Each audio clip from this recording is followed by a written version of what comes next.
Hola, hey. You have to pay like cash or Zelle, but around 2,500 to 3,000. Yeah, you have to walk 20 minutes. If there is police, I will tell you to stop there. So we have to do next day, okay? Okay, so we've been hearing about this crackdown at the southern border, particularly on human smuggling, and maybe even a little bit about straw buying. So I looked into just how easy it is to get in touch with someone who can smuggle you across either the southern or northern border, and also how to buy a gun from a lot of these very same human smugglers in either Canada or Mexico. Because as we know, and as I've talked about in the past, typically a lot of the guns that people are getting their hands on in Canada or Mexico, essentially the neighbors of the United States of America, are getting American manufactured guns due to the strict gun laws. So I got on the phone with a human smuggler and also who has contacts with straw buyers and sells the gun sort of as a third party to see if I could purchase all of these ingredients. I want to cross the border and I want a gun. So you have to send me your location. So my person will pick you from Montreal, and you have to walk together, 3 or 4 people for crossing the border.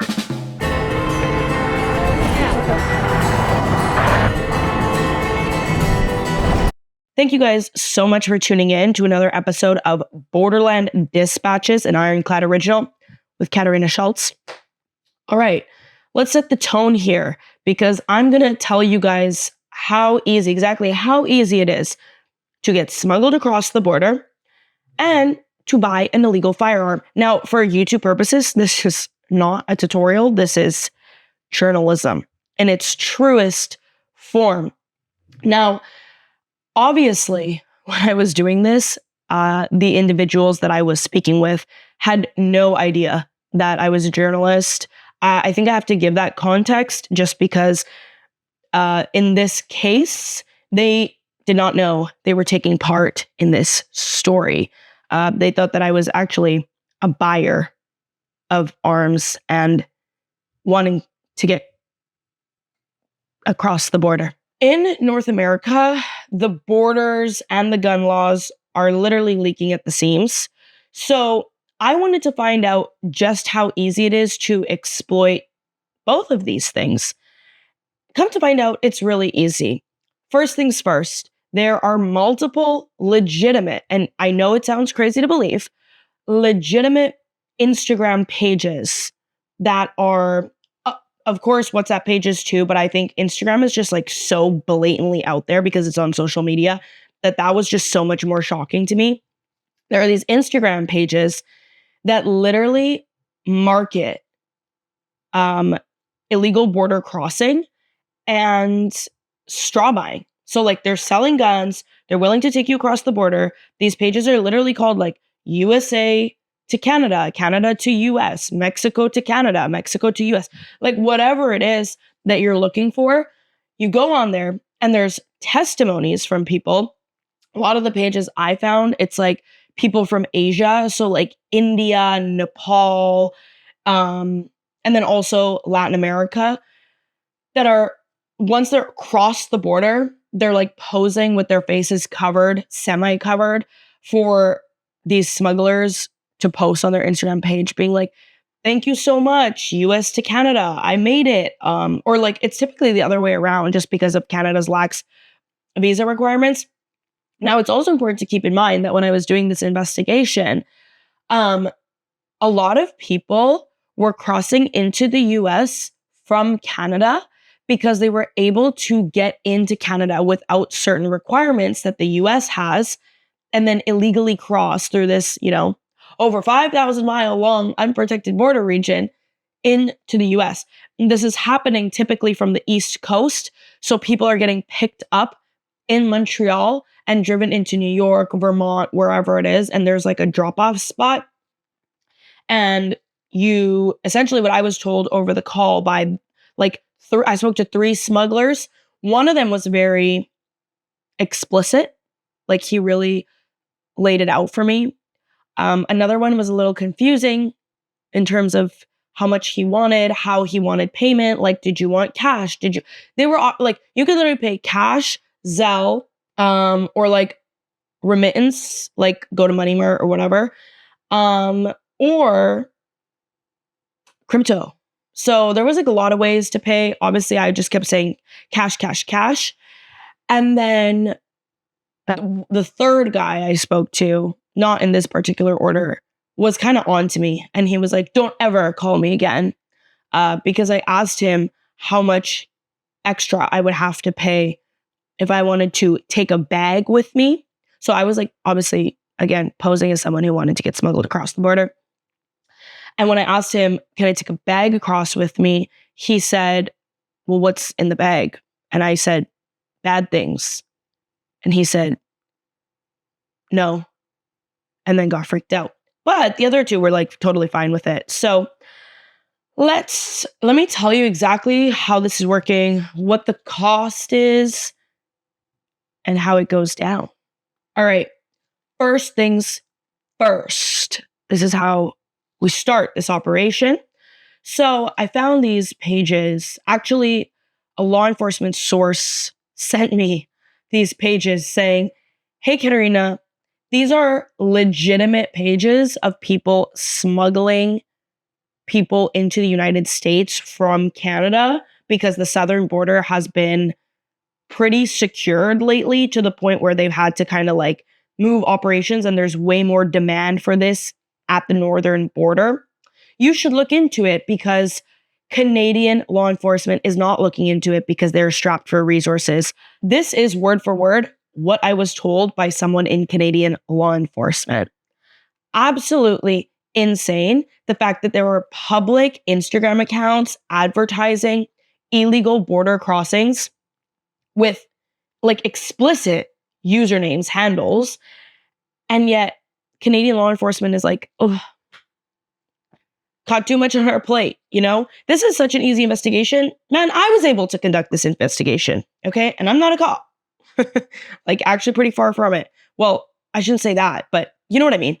Okay, so I'm a journalist. You find these Instagram pages. I was sent some of them that were legitimate. There's phone numbers that are constantly changing attached to this Instagram page.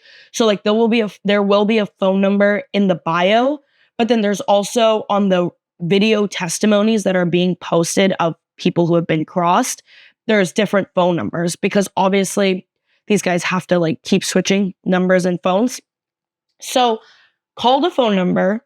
Some of them didn't work. And then finally, like once I would hit it, I spoke to a smuggler, typically of South Asian descent. First things first, I obviously could not identify myself. And I just said, I'm looking to go to the US. I'm not Canadian. I have troubles with my passport.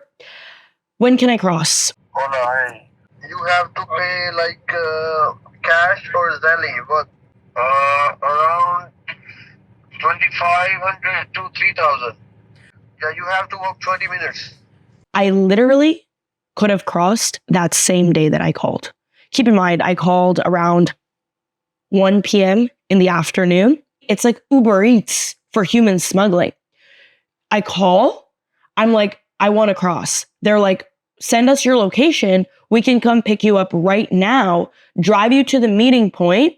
You get in with all the other people into the car with all the other people that want to be smuggled. They drive you to the northern border, where then they tell you, okay, now you have to walk. It's typically around like a 20 to 45 minute walk through trees and fields. Okay, so it's like unmonitored. And I asked that in the call, like, what does the walk look like? Like it's like some fields and some little bit treeable land, like a trees. is this like a really treacherous terrain? How do I walk through this? He's like, it's trees and fields. You're fine. One of the smugglers told me it's a 20-minute walk. Another smuggler told me it's a 45-minute walk.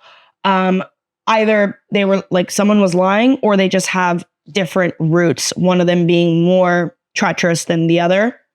So you have to walk through this area.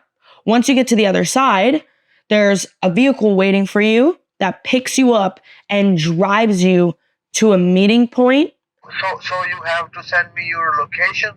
So my person will pick you from Montreal, and there is 3 more people like you that they want to go United States. They will meet you together, 3 or 4 people, and you have to walk together, 3 or 4 people for crossing the border. Often these meeting points are because these people are like the smugglers are of South Asian descent.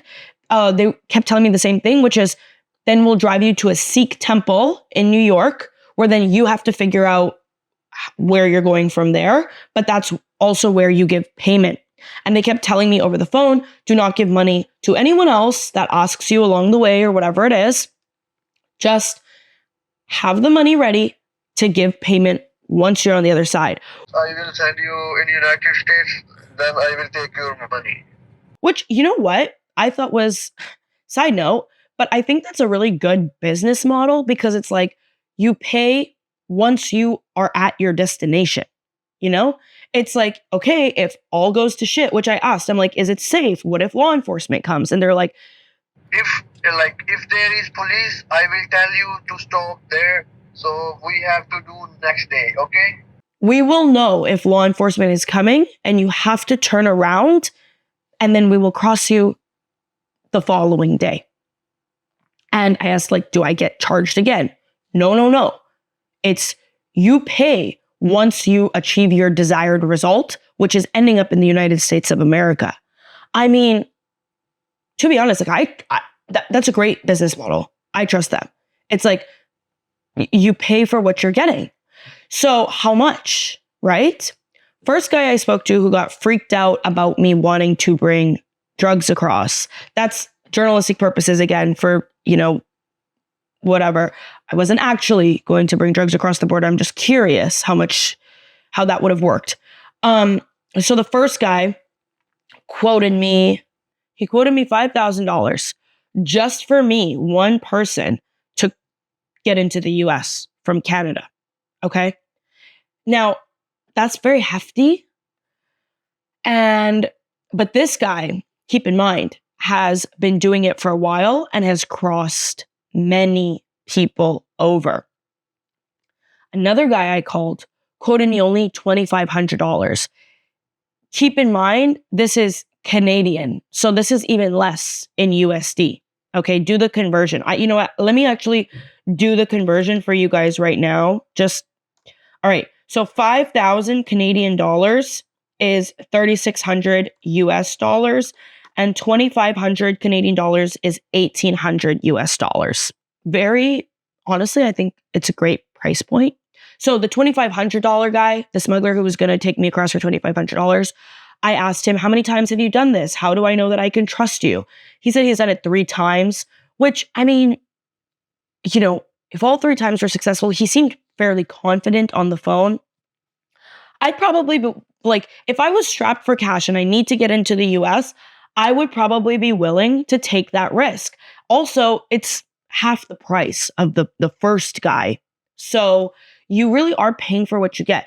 These guys seem to really understand this market and they're super confident, which is what stood out to me the most, is the fact that when I'm talking to them on the phone, they're like, yeah, you're going to be fine. Yeah, okay, do your thing.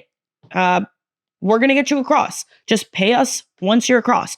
Don't give us money otherwise. How do you want to pay? Cash, Zelle? Like, they're also very to the point. And, okay, let me put myself in the shoes of not journalist Katarina Szulc, but let's say desperate, vulnerable young woman who needs to get into the US, who's strapped for cash, has a job opportunity pending. I've fled my country where I was, in danger, I could only get to Canada. Now I'm getting to the US. What am I going to do? In the position of that woman, I'm trusting these guys, and this confidence is very persuasive. It's very compelling. They sound like they know what they're doing. I know that the northern border, the Canada to US border, is really open. I've heard and seen testimonies of people who have crossed. So yeah, I'm going to hand this cash over and hope for the best. And don't tell anyone where are you from, where are you going, okay? Last year, I want to take you guys through some numbers. Last year, the southern border saw 1.5 million illegal crossings. Now, at the northern border, numbers say that there were around 25,000 illegal border crossings from Canada into the US. Obviously, that's significantly different, but there's a big discrepancy there. But I just want to, mention to you guys that if there is low resources at this border and it's very open, a lot of you guys, well, not you guys, but a lot of people kind of come at me for this, but I think it's important to be a critical thinker and not blindly follow the numbers. It's like, if there's so much vast land that people can cross undetected, if the smugglers that I'm speaking to are confident as fuck in terms of their operations, there is certainly a higher number of illegal border crossings going on that are completely unaccounted for. Okay? So just because the number of illegal crossings that are detected is relatively low doesn't mean that the actual amount of illegal border crossings happening is that low of a number. Yeah, and I just don't believe it's that low. From their reporting, they're speaking to the very people running these operations. They're very confident. More than 80% of migrant apprehensions at the northern border happened in the Swanton sector last year. So these migrants came from almost 100 countries, but the majority were from India and Mexico. And the testimonies on these smuggler Instagram pages certainly reflect that. They also cross year round, okay? Even through blizzards. Keep in mind, this is northern border, treacherous terrain and weather, especially if you're crossing year round. Right now, it's summer. If I were to cross right now, it's like going on a fucking hike. But if I'm crossing in January, I could die.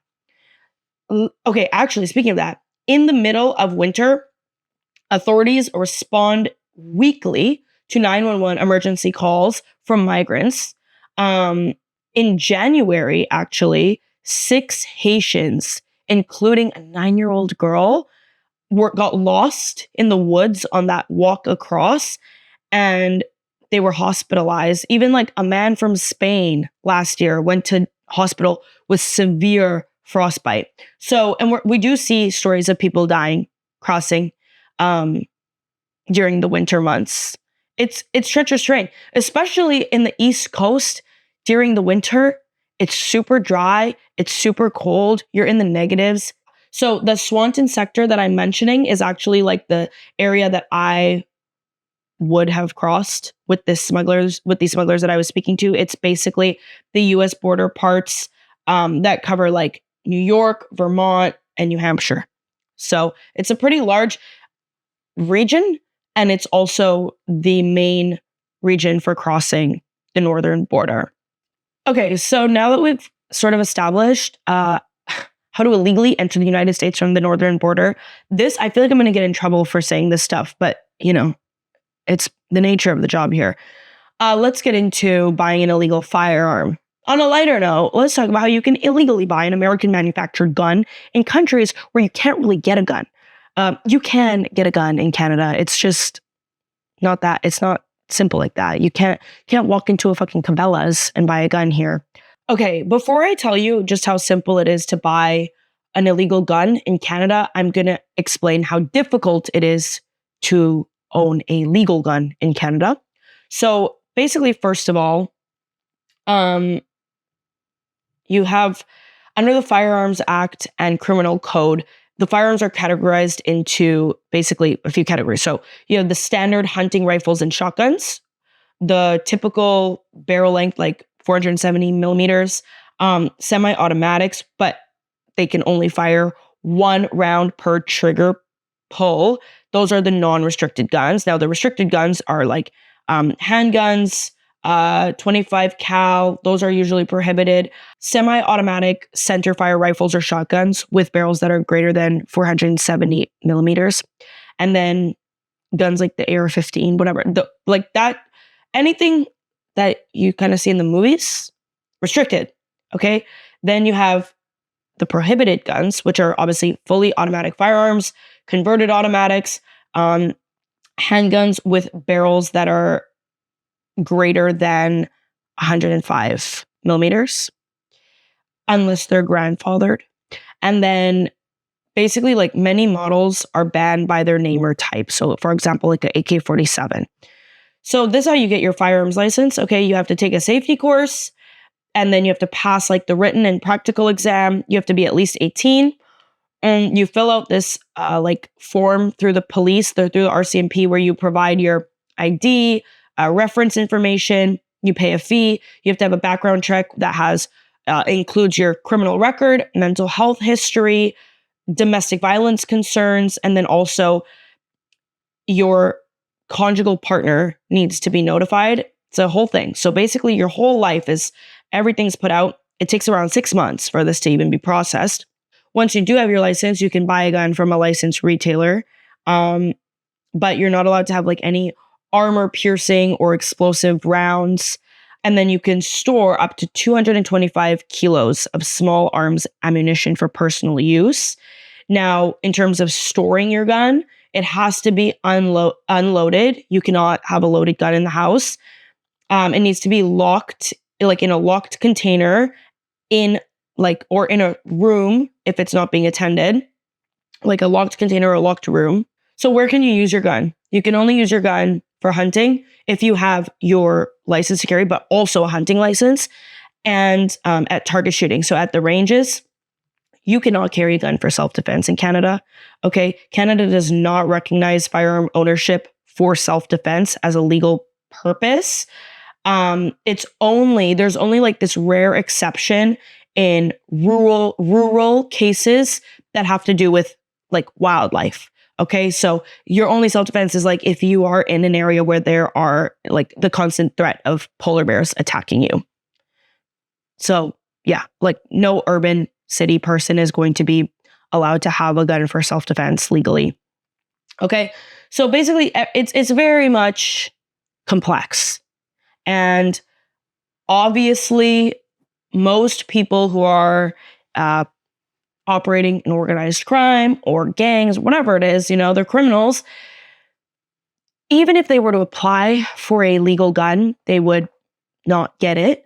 They also probably would not want to be a registered gun owner with a specific firearm registered to them that they may use in a crime, because why the fuck would you want to do that if you're going to kill someone? You're going to figure out it's you, okay? So let me explain to you how this works. The smuggling pages, when you call these smuggling pages to get you across the border, you can ask these very same people, I need a gun.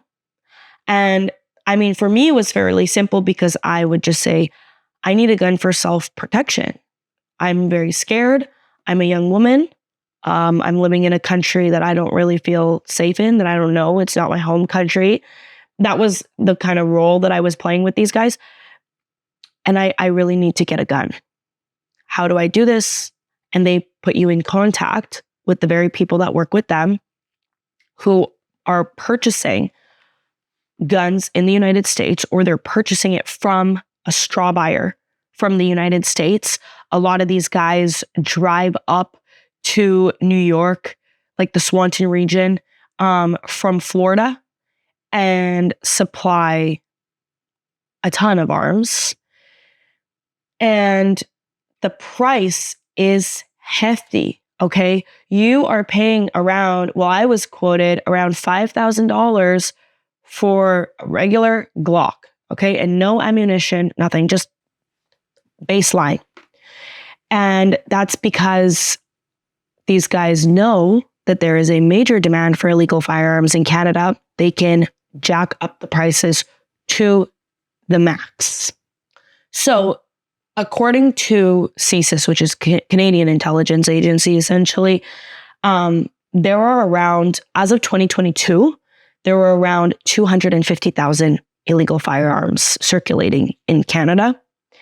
And the vast majority of gun-related crimes that happen in Canada are linked to illegal firearms. So the Toronto Police, which is on the east coast of Canada, that Swanton region, they reported in 2021 that 85% of guns used in crimes were illegal, smuggled from the US. That's a higher number than in Mexico because Mexico's number is 70%, I'm pretty sure. And in Canada, or at least in that region, it's 85%. Now, I'm going to give you an example of this. In 2021 in Ontario, 65 handguns and assault rifles were seized in a cross-border smuggling operation linked actually to Mohawk territory. And I spoke about this in a previous episode about how a lot of the reserves are used for illegal operations. Now, RCMP, our national police force, said that these firearms were headed to explicit organized crime groups in Toronto and Montreal. All right, a major case in Canadian history because mass shootings are not so common here. But in 2020, there was the Nova Scotia mass shooting. Okay, 22 people were killed, and the shooter and all his firearms were illegally obtained. He even had smuggled handguns from Maine.